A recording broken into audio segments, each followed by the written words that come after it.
ভাবতে বড় অবাক লাগে, হায়রে স্বাধীনতা, এমন স্বাধীন হলাম মোরা, চাকরি পায় না মেধা।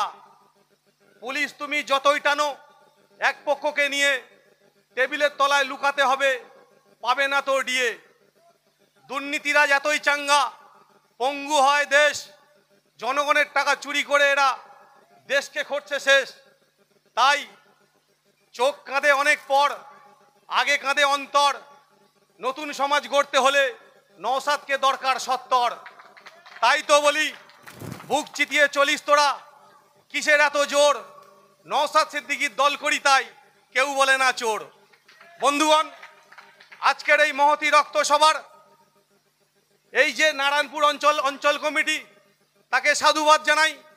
সাথে সাথে যারা রক্ত দিচ্ছেন, যারা রক্ত দিয়ে চলে গেছেন এবং যারা রক্ত দেওয়ার জন্য আসছেন, প্রত্যেককে ইন্ডিয়ান সেকুলার ফ্রন্টের পক্ষ থেকে সাধুবাদ জানাই।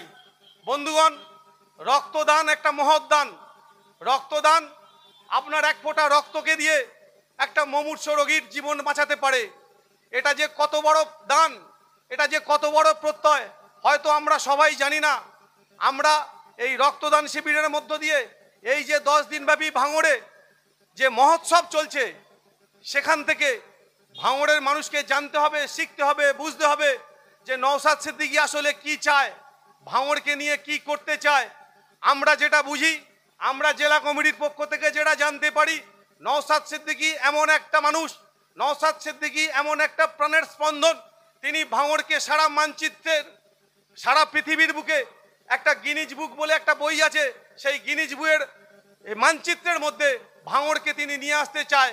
তাই তিনি ভাঙড়বাসীর জন্য বিধানসভাতে, ভাঙড়বাসীর জন্য বিধানসভার বাইরে, রাস্তাঘাটে, রাজপথে আজকের আন্দোলনের বাতাবরণ চারিদিকে ছড়িয়ে দিয়েছেন এই রক্তদান শিবিরের মধ্য দিয়ে। তাই বন্ধুগণ, বক্তব্যের কলরব আমি দীর্ঘায়িত করব না, শুধু ভাঙড়বাসীকে আমরা বলতে চাই, আপনারা যে লড়াইয়ের সাথ দিয়েছেন নওশাদ সিদ্দিকীর সঙ্গে, আমরা সমগ্র দক্ষিণ 24 পরগনাবাসী নওশাদ সিদ্দিকীর সঙ্গে আছি। আপনারা এগিয়ে যান, আপনারা ভাঙড়কে আরো উন্নততর ভাঙড়ে পরিণত করবেন, এই আহ্বান, এই আশা রেখে সবাইকে ইন্ডিয়ান সেকুলার ফ্রন্টের পক্ষ থেকে আমার আন্তরিক অভিনন্দন ও শুভেচ্ছা জানিয়ে আমি আমার ক্ষুদ্র বক্তব্য শেষ করলাম। ইনকলাব জিন্দাবাদ, ইন্ডিয়ান সেকুলার ফ্রন্ট জিন্দাবাদ, আমাদের মাতার তাজ মাননীয় নওশাদ সিদ্দিকী ভাইজান জিন্দাবাদ।